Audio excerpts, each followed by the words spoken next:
Welcome back. Bulletin का बाकायदा आगाज करेंगे कुछ खेल के मैदान से। तो आपको बताएं कि 3 मुल्की सीरीज के फाइनल मैच में पाकिस्तान ने हरीफ टीम न्यूजीलैंड को 243 रन का हरफ दे दिया है। ग्रीन शर्ट से 242 रन पर ढेर हो चुकी हैं। कराची के नेशनल बैंक क्रिकेट एरिना में खेले जा रहे हैं मैच में पाकिस्तान ने न्यूजीलैंड के खिलाफ टॉस जीतकर पहले बैटिंग का फैसला किया। पाकिस्तान की जानिब से फखर जमान और बाबर आजम ने इनिंग्स का आगाज किया। शुरू से ही न्यूजीलैंड के दोनों फास्ट बॉलर ने पाकिस्तानी ओपनर्स को खुलकर खेलने का मौका ही नहीं दिया। कप्तान मोहम्मद रिजवान 46 रन बनाकर नुमाया रहे, जबकि सलमान अली आगा ने 45, तैयब ताहिर ने 38 रन स्कोर किए। फखर जमान 10, सऊद शकील 8 रन बनाकर चलते बने। बाबर आजम 29 रन बनाकर ढेर हो गए। फहीम अशरफ ने 22 और नसीम शाह ने 19 रन बनाए। न्यूजीलैंड की वुल और ओकी ने 4 खिलाड़ियों को पवेलियन की राह दिखाई। पाकिस्तानी खिलाड़ी बाबर आजम ने वनडे क्रिकेट में एक और अहम संग मील अबूर कर लिया है। बाबर आजम ने 6000 रन मुकम्मल कर लिए। 6 मुल्की सीरीज के फाइनल मैच में न्यूजीलैंड के खिलाफ बैटिंग करते हुए 10वां रन लेकर ये बाबर आजम ने संग मील अबूर किया। बाबर आजम अब मुश्तरका तौर पर तेज तरीन 6000 रन बनाने वाले खिलाड़ी बन गए हैं। उन्होंने 123 इनिंग्स में 6000 रन बनाकर हाशिम आमला का रिकॉर्ड बराबर किया। बाबर आजम ये कारनामा अंजाम देने वाले तेज तरीन एशियन भी हैं, क्योंकि भारत की विराट कोहली ने 136 इनिंग्स में 6000 रन मुकम्मल किए थे। बाबर आजम 6000 वनडे रन बनाने वाले 11वें पाकिस्तानी खिलाड़ी हैं। आगे बढ़े और यहाँ आपको बताएं कि बलूचिस्तान के जिला हरनाई में धमाके से 11 मजदूर जाँ बहक और मुतादिद कारकुन जख्मी हो चुके हैं। सिक्योरिटी जराये के मुताबिक हरनाई शारा के कोल माइंस एरिया में पिकअप गाड़ी पर बम धमाका किया गया। जख्मियों में मुतादिद की हालत तशवीशनाक बताई जाती है। जाँ बहक होने वाले मजदूरों का ताल्लुक सवात से है। वाक़े के बाद लाशों और जख्मियों को अस्पताल मुंतकिल कर दिया गया। कानून नाफिज करने वाले इदारे के एहलकारों ने मौके पर पहुंचकर शवाहिद भी इकट्ठे कर लिए। इब्तिदाई इत्तलात के मुताबिक धमाका IED के जरिए किया गया। वफाकी वज़ीर दाखिला मोहसिन नकवी ने बलूचिस्तान के इलाके शहरग में मजदूरों की गाड़ी के करीब धमाके की शदीद अल्फाज में मजम्मत करते हुए वाक़े पर गहरे दुख और अफसोस का इजहार किया। उन्होंने जाँ बहक मजदूरों के लवाहिकीन से दिली हमदर्दी और ताज़ियत का इजहार किया और जख्मी मजदूरों की जल्द सेहतियाबी के लिए दुआ भी की। मोहसिन नकवी ने कहा कि मासूम लोगों को निशाना बनाने वाले दरिंदे किसी रियायत के मुस्तहिक नहीं हैं। जाँ बहक मजदूरों के लवाहिकीन के गम में बराबर के शरीक हैं। पाकिस्तान ने अमेरिका की जानिब से भारत को जदीद टेक्नोलॉजी वाले हथियारों की फरहमी के ऐलान पर तशवीश का इजहार कर दिया है। वज़ीर-ए-आज़म नरेंद्र मोदी ने व्हाइट हाउस में अमेरिका के सदर डोनाल्ड ट्रंप से मुलाकात की थी, जिसे अमेरिकी सदर ने भारत को F-35 लड़ाका तैयारे समेत जदीद दिफाई आलात की फरहमी का ऐलान किया था। तर्जुमान दफ्तर खारजा ने हफ्तावार ब्रीफिंग में बताया कि पाकिस्तान को जदीद टेक्नोलॉजी की भारत मुंतकली पर शदीद तहफ़्फ़ुज़ात हैं। हम इंडो US मुश्तरका बयान को बेबुनियाद, गलत और इक़दार के खिलाफ करार देते हैं। मुश्तरका बयान भारत की जानिब से अवामी हुकूक़ की पामाली का जवाब देने में नाकाम रहा। दहशतगर्दी से मुतासरा मुल्क के तौर पर पाकिस्तान दुनिया में अमन और इस्तेहकाम के फ़रोग़ का ख़्वाहां है। फ़लस्तीनियों के लिए सऊदी अरब में फ़लस्तीनी रियासत के क़याम के इसराइली वज़ीर-ए-आज़म के बयान पर तर्जुमान ने कहा कि पाकिस्तान इसराइली वज़ीर-ए-आज़म के फ़लस्तीनियों को सऊदी अरब भेजने के बयान को भी यकसर मुस्तरद करता है। वज़ीर-ए-आज़म शहबाज शरीफ और सदर मुमलिकत आसिफ अली जरदारी की साहबजादा खातून अव्वल आसिफा भुट्टो ने तोहफे में मिलने वाली अपनी गाड़ी तोशाखाना में जमा करवा दी। वज़ीर-ए-आज़म शहबाज शरीफ को तुर्क सदर रजब तैयब एर्दोगान ने इलेक्ट्रिक गाड़ी तोहफे में दी। वज़ीर-ए-आज़म शहबाज शरीफ ने गुज़िश्ता रोज ही गाड़ी तोशाखाना में जमा करवा दी है। काबीना सेक्रेटेरिएट ने गाड़ी तोशाखाना में जमा होने की तस्दीक भी कर दी। खातून अव्वल आसिफा भुट्टो जरदारी ने भी तुर्क सदर की जानिब से मिलने वाली गाड़ी तोशाखाना में जमा करवा दी है। तुर्क सदर की जानिब से आसिफा भुट्टो को भी इलेक्ट्रिक गाड़ी का तोहफा दिया गया था। वज़ीर-ए-आज़म शहबाज शरीफ ने कहा है कि मौसमियाती तब्दीली के असरात से निमटने के लिए तरक्की याफ्ता ममालिक अपने वादे पूरे करें। पाकिस्तान में अक़वाम मुत्तहिदा के रेजिडेंट कोऑर्डिनेटर मोहम्मद याहिया ने वज़ीर-ए-आज़म शहबाज शरीफ से मुलाकात की। वज़ीर-ए-आज़म ने अक़वाम मुत्तहिदा के कंट्री टीम की जानिब से पाकिस्तान में जारी काम को सराहा। पायदार तरक्की और मौसमियाती तब्दीली के शोबों में अक़वाम मुत्तहिदा के साथ ताउन को मज़ीद मजबूत बनाने पर जोर दिया। वज़ीर-ए-आज़म ने 2022 के सैलाब के दौरान पाकिस्तान के लिए आलमी हिमायत इकट्ठा करने में अक़वाम मुत्तहिदा के सेक्रेटरी जनरल के किरदार को सराहा। उन्होंने आलमी बरादरी और अक़वाम मुत्तहिदा के साथ करीबी ताउन और शराकत दारी में मौसमियाती तब्दीलियों से निपटने के मकसद को आगे बढ़ाने के लिए पाकिस्तान के मजबूत सियासी अज़्म का इयादा किया। उन्होंने कहा पाकिस्तान अक़वाम मुत्तहिदा के साथ मुख्तलिफ मनसूबों पर अमल दरामद समेत मौसमियाती तब्दीली के शुबों में अहम उमूर पर काम जारी रखेगा। सेनेट ने इंसानी स्मगलिंग, बैरून मुल्क भीख मांगने और 9 उम्र लड़कियों को जिस्म फरोशी के लिए बैरून मुल्क भिजवाने में मुलव्विस अफराद को सख्त सजाएं देने से मुतालिक 3 अहम बिल्स मंजूर कर लिए हैं। सेनेटर शहरी रहमान की जेर सदारत इजलास में वजीर कानून आजम नजीर तारण ने तीनों बिल्स पेश किए। तीनों बिल्स मुतफिका तौर पर मंजूर कर लिए गए, जबकि किसी रुकन ने मुखालफत नहीं की। पहला बिल तारकीन वतन की स्मगलिंग की रोकथाम से मुतालिक तरमीमी बिल 2025 मंजूर किया गया। दूसरा बिल रोकथाम ट्रैफिकिंग इन प्राइसेस तरमीमी बिल 2025 और तीसरा इमिग्रेशन ऑर्डिनेंस 1979 में मजीद तरमीम का बिल भी पेश किया गया। इन कवानीन के तहत इन जुराइम में मुलव्विस अफराद को 3 से 10 साल कैद व जुर्माने की सजा सुनाई जाएगी, जबकि बैरून मुल्क भीख मंगवाने में मुलव्विस सरगना को सख्त सजा दी जाएगी। बिल पेश करने से कबल वफाकी वजीर आजम नजीर तारण ने कहा है कि गैर कानूनी तारकीन वतन ले जाने वाली कश्तियों के मुसलसल हादसात हो रहे हैं, जबकि पाकिस्तान से उम्रा ज़ायरीन की आड़ में भिखारी बैरून मुल्क जाकर मुल्क की बदनामी का बाइस बनते हैं। इन वाक़यात की रोकथाम के लिए बिल्स पेश करने जा रहा हूँ, जिनका मकसद इन जुराइम में मुलव्विस अफराद को सख्त सजाएं देना है। वफाकी हुकूमत ने IMF के मुतालबे पर FBR से अहम इख्तियारात वापस ले लिए हैं। वजारत खजाना ने टैक्स पॉलिसी ऑफिस कायम कर दिया है। टैक्स पॉलिसी साजी और वसूली को अलग अलग कर दिया गया है। इस इकदाम से FBR सिर्फ टैक्स वसूली तक महदूद रहेगा और पॉलिसी साजी वजारत खजाना के तहत होगी। टैक्स पॉलिसी ऑफिस बराह रास्त वज़ीर ख़जाना और रेवेन्यू को रिपोर्ट करेगा। इकदाम के बाद FBR रेवेन्यू बढ़ाने के लिए टैक्स तजावीज़ पर अमल दरामद पर तवज्जो देगा।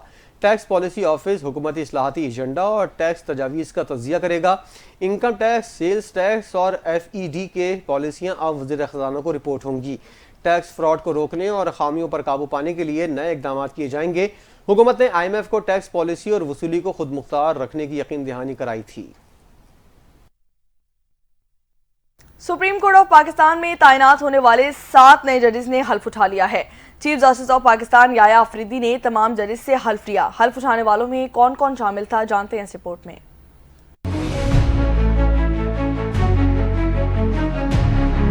Chief justice supreme court of Pakistan justice Yahya Afridi ने अदालत उज़्मा में तैनात होने वाले 6 मुस्तकिल और 1 कायम मकाम जज से हलफ ले लिया। हलफ बर्दारी सुप्रीम कोर्ट में पहली बार अदालती अहाते के लॉन में मुनक़िद हुई। 6 मुस्तकिल जजेस में justice Aamir Farooq, justice Ishtiaq Ibrahim, justice Shakeel Ahmed, justice Shafi Siddiqui, justice Salahuddin और जस्टिस हाशिम काकर ने हलफ उठाया, जबकि जस्टिस मियां गुल हसन औरंगजेब ने आर्जी जज के ओहदे का हलफ उठाया। तकरीब में सुप्रीम कोर्ट और हाई कोर्ट के जजेस, अटॉर्नी जनरल ने शिरकत की। सुप्रीम कोर्ट बार, पाकिस्तान बार के ओहदेदारान और सीनियर वकला भी तकरीब में शरीक हुए। जजेस के अहले खाना और रुफका ने भी तकरीब हलफ बर्दारी में शिरकत की। गुज़िश्ता रोज विफाकी वजारत कानून और इंसाफ में सुप्रीम कोर्ट में 7 नए जजेस और मुख्तलिफ हाई कोर्ट के कायम मकाम चीफ जस्टिस की तकर्री के नोटिफिकेशन जारी किए थे। ताहम मज़कूरा जजेस और चीफ जस्टिस की जुमेरात को होने वाली हलफ बर्दारी 1 दिन के लिए मुलतवी कर दी गई थी।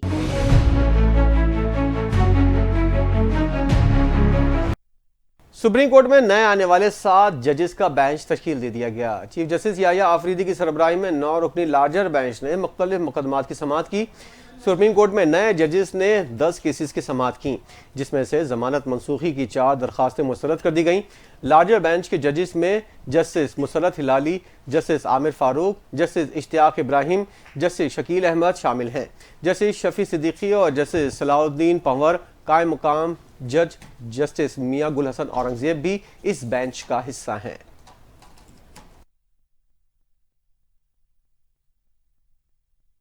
सुप्रीम कोर्ट में हल्फ बर्दारी तकरीब के बाद जस्टिस मंसूर अली शाह की सहाफियों से गैर रस्मी गुफ्तगू हुई। सहाफी ने सवाल किया कि कहा जाता है कि आप लोग काम नहीं करते। जस्टिस मंसूर अली शाह ने जवाब दिया कि मुकदमात निपटाने की शरह देख लें, किसके कितने फैसले कानून की किताबों में शाया है, सब सामने हैं। तमाम रिकॉर्ड सुप्रीम कोर्ट की वेबसाइट पर मौजूद है। जस्टिस मंसूर अली शाह ने मुस्कुराते हुए जवाब दिया कि अभी तो हल्फ बर्दारी के बाद चाय पीने आया हूँ। सहाफी ने सवाल किया कि सुना है कि आपके खिलाफ रेफरेंस आ रहा है। जस्टिस मंसूर अली शाह ने जवाब दिया कि रेफरेंस जब आएगा तब देखी जाएगी, कुछ गलत किया ही नहीं तो फिर डर किस बात का, अल्लाह मालिक है। जस्टिस मंसूर अली शाह ने मजीद कहा कि किसी से कोई जाती इख्तिलाफ नहीं है। कमरे में मौजूद हाथी किसी को नजर ना आए तो क्या कह सकते हैं। बाकी तमाम जजेस के साथ मुलाकात हुई है और इकट्ठे बैठ के चाय भी पीते हैं। जस्टिस सरफराज डोगर ने इस्लामाबाद हाई कोर्ट के कायम मुकाम चीफ जस्टिस के तौर पर हलफ उठा लिया। सदर आसिफ जरदारी ने जस्टिस सरफराज डोगर से हलफ लिया। कायम मुकाम chief justice Islamabad high court की तकरीब हलफ बर्दारी ऐवान सदर में हुई, जिसमें वकला, जजेस और हुकूमती शख्सियात ने शिरकत की। साबिक chief justice Islamabad high court justice Aamir Farooq की सुप्रीम कोर्ट में तैनाती के बाद जस्टिस सरफराज डोगर को कायम मुकाम chief justice Islamabad high court तैनात करने की मंजूरी दी गई थी। Justice Sarfaraz Islamabad high court का मुस्तकिल चीफ जस्टिस तैनात होने तक कायम मुकाम चीफ जस्टिस की जिम्मेदारियां निभाएंगे। वज़ीर दाखिला आज़ाद कश्मीर वक़ार अहमद नूर ने लाइन ऑफ कंट्रोल पर भारत की तकरीबी कार्रवाइयों को बेनकाब कर दिया है। मुजफ्फराबाद में प्रेस कॉन्फ्रेंस करते हुए वज़ीर दाखिला आज़ाद कश्मीर वक़ार अहमद नूर के मुताबिक भारतीय फौज और इंटेलिजेंस एजेंसियों की बदनामी फैलाने की तफसीलात सामने आ गई हैं। LOC पर निहत्ते शहरियों पर बिला इश्तियाल फायरिंग और भारतीय तकरीबी सरगर्मियों की एक तारीख है। भारत LOC पर धमाका खेज मवाद की नकलो हमल और इस्तेमाल से तकरीब कारी कर रहा है। उन्होंने कहा कि 2016 से भारतीय फौज का LOC पर IEDs लगाने का रुझान बढ़ता चला जा रहा है। बिरल सेक्टर और रावला कोट के इलाके में IEDs बरामद हुई हैं। 2016 के बाद LOC पर IEDs लगाने के 54 वाकयात भी सामने आए हैं। भारतीय फौज अपनी लगाई IEDs का इल्जाम पाकिस्तान पर लगाती है। वज़ीर दाखिला आज़ाद कश्मीर के मुताबिक भारतीय फौज मकार चाले चलने की भरपूर कोशिश कर रहे हैं। भारत को पाक फौज की जवाबी कार्रवाई से मुंह की खाना पड़ रही है। भारत अपनी एजेंट्स के जरिए मंशियात और हथियार भी स्मगल करने में मुलव्विस है। तहरीक इंसाफ से निकाले गए शेर अफजल मरवत ने भी मुझे क्यों निकाला का नारा बुलंद कर दिया। कौमी असम्बली के इजलास के दौरान शेर अफजल मरवत आज अपोजिशन गेट से ऐवान में आने के बजाय हुकूमती गेट से दाखिल हुए, जबकि उनकी असम्बली आमद पर हुकूमती अरकान ने डेस्क बजाए, जिस पर स्पीकर कौमी असम्बली ने कहा, आप लोग इन्हें मरवा न देना। कौमी असम्बली में वक्फा सवालात के दौरान स्पीकर ने मोबाइल कंपनीज के जम होने पर ज़िमनी सवाल करने का कहा तो शेर अफजल मरवत ने कहा, मेरा सवाल तो अभी सिर्फ अपने लोगों से है कि मुझे क्यों निकाला। शेर अफजल मरवत के मुख्तसर नुक्ता एतराज़ पर हुकूमती अरकान ने कहे लगाए, लेकिन PTI अरकान खामोश रहे।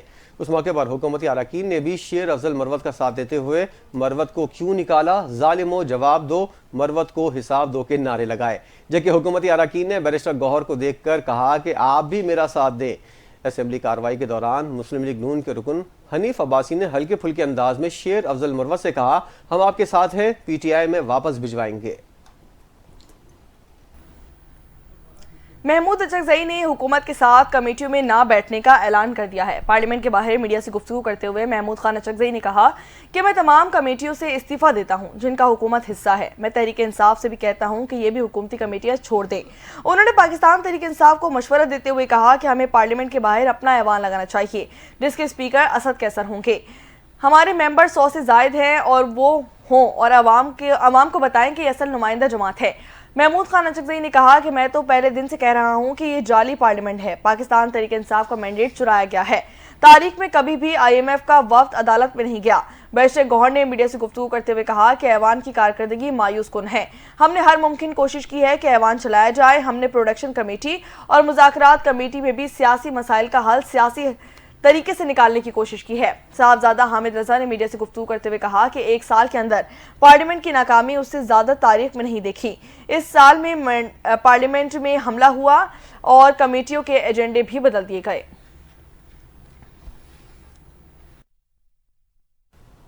इस्लामाबाद हाई कोर्ट ने पीका तरमीमी एक्ट के खिलाफ दरखास्तों पर वजारत कानून और इंसाफ, वजारत इत्तलात और नशरियात को नोटिस जारी कर दिए हैं। इस्लामाबाद हाई कोर्ट ने वजारत IT और वजारत दाखिला को भी नोटिस जारी करके जवाब तलब किया। हाई कोर्ट ने FI और पैमरा को भी नोटिस जारी करते हुए 2 हफ्तों में जवाब जमा कराने का हुक्म दिया। इस्लामाबाद हाई कोर्ट ने अटॉर्नी जनरल को भी मामलत के लिए नोटिस जारी कर दिया। जस्टिस राजा इनाम मिन्हास ने PFUJ और सहाफ़ियों की दरख्वास्त पर तहरीरी समाअत का हुक्म जारी कर दिया। यहाँ आपको बताएं कि स्पीकर पंजाब असम्बली मलिक मोहम्मद अहमद खान का कहना है कि खत का मुफस्सिल जवाब वसूल कनंदा की जानिब से आ चुका है। लाहौर में मीडिया से गुफ्तगू करते हुए मलिक मोहम्मद अहमद खान ने कहा कि जिनको खत लिखा गया है उन्होंने कहा कि उसको पढ़ूंगा भी नहीं। अगर खत वसूल कनंदा नहीं पढ़ेगा तो वजीर आजम भी नहीं पढ़ेगा। उन्होंने कहा कि माजी में इनकी पहले भी कोशिश रही है कि मुल्क डिफॉल्ट का शिकार हो जाए।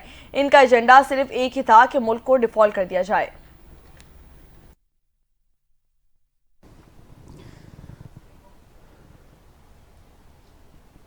वज़ीर दाखिला मोहसिन नकवी ने कहा है जश्न बहारा मेले के इनेकाद का मकसद पाकिस्तान की सकाफत और कल्चर को उजागर करना है। इस्लामाबाद के शहरी 25, 26 और 27 फरवरी को जश्न बहारा से महफूज हो सकते हैं। जश्न बहारा में पाकिस्तान भर के रिवायती और मशहूर खानों के स्टॉल्स लगाए जाएंगे। रेंजर्स का दस्ता मशल परेड और इस्लामाबाद पुलिस का दस्ता शमा परेड का मुजाहरा करेगा। मेले में पाक फौज के बैंड्स भी परफॉर्म करेंगे। जश्न बहारा के दौरान आतिशबाजी का जबरदस्त मुजाहरा होगा, जबकि खटक, कैलाश और कथक समेत रिवायती रक्स के शोज भी पेश किए जाएंगे। ट्रांसपोर्टर्स के वफ्द ने सूबाई वुज़रा से अपने मसाइल हल करने के हवाले से अहम मुलाकात की और अपनी परेशानियों से आगाह किया। सीनियर सूबाई वज़ीर शर्जील इनाम मेमन और दीगर शख्सियात ने इस हवाले से ट्रांसपोर्टर्स वफ्द से क्या बातचीत की, जानते हैं इस रिपोर्ट में। मुख्तलिफ एसोसिएशंस के ट्रांसपोर्टर्स के वफ्द ने सीनियर सूबाई वजीर शर्जील इनाम मेमन की क़यादत में वज़ीर दाखिला ज़ियाउल हसन लंचार और वज़ीर एक्साइज मुकेश कुमार चावला से मुलाकात की। ट्रांसपोर्टर्स के वफ्द ने सूबाई वुज़रा से अहम मुलाकात में शहर में ट्रांसपोर्ट के शोबे को दरपेश मसाइल के हल पर तबादला ख्याल किया। मुलाकात में secretary excise Mohammad Saleem Rajput, secretary transport Asad Jamin, commissioner Karachi Hasan Naqvi, CCPO Karachi Javed Alam और DIG ट्रैफिक समेत दीगर अहम हुकाम भी मौजूद थे। इस मुलाकात में Karachi goods carriers association, dumper association, Sindh goods truck trailer owners association और वाटर टैंकर्स एसोसिएशन के रहनुमाओं ने भी शिरकत की। ट्रांसपोर्टर्स ने शहर में दाखिले की मखसूस औकात पर आयद पाबंदियों के हवाले से परेशानी से मुतालिक आगाही दी। शर्जील इनाम मेमन का कहना है कि अब बड़ी गाड़ियां रात 10 बजे से सुबह 6 बजे तक शहर में दाखिल हो सकेंगी, जिससे उन्हें ऑपरेशंस में ज्यादा लचक मिलेगी। ये जरूरी है कि तमाम ट्रांसपोर्टर्स बशमूल दीगर सूबों से आने वाली गाड़ियां अपनी गाड़ियों को सिंध में रजिस्टर कराएं और उनके फिटनेस सर्टिफिकेट हासिल करें। सूबाई वज़ीर दाखिला ज़ियाउल हसन लंचार ने इस मौके पर कहा कि मैं तमाम ट्रांसपोर्टर्स से दरखास्त करता हूं कि वो इन मसाइल को सियासी रंग देने से गुरेज करें, क्योंकि इन मसाइल का सियासत से कोई ताल्लुक नहीं है। हमें कराची की बेहतरी के लिए मिलकर काम करना होगा। ट्रैफिक को रोके जाने जैसे अवामी जिंदगी को मुतासिर करने वाले किसी भी इक़दाम को बर्दाश्त नहीं किया जाएगा। ट्रांसपोर्टर्स के रहनुमाओं ने हुकूमत की तरफ से इनके मसाइल के हल की कोशिशों को सराहा और यकीन दहानी कराते हुए कहा कि हुकूमत के साथ मिलकर मसाइल के हल के लिए काम करेंगे। गाड़ियों की रजिस्ट्रेशन और फिटनेस सर्टिफिकेट हासिल किए जाएंगे। हम हुकूमत के फैसले को खुशामदीद कहते हैं। कराची में हैवी ट्रैफिक के सुबह 6 बजे से रात 10 बजे तक शहर में दाखिले पर पाबंदी आयद कर दी गई है। कमिश्नर कराची की जानिब से जारी नोटिफिकेशन के मुताबिक शहरियों के तहफ़्फ़ुज़ और ट्रैफिक के बहाव को यकीनी बनाने के लिए दफ़ा 144 नाफिज की गई है। रात 10 बजे से सुबह 6 बजे तक हैवी ट्रैफिक को शहर में दाखिले की इजाज़त होगी। कमिश्नर कराची की जानिब से जारी एलामी में कहा गया है कि पाबंदी का इतलाक़ अद्वियात, पानी, खुर्दनी तेल ले जाने वाली गाड़ियों पर नहीं होगा।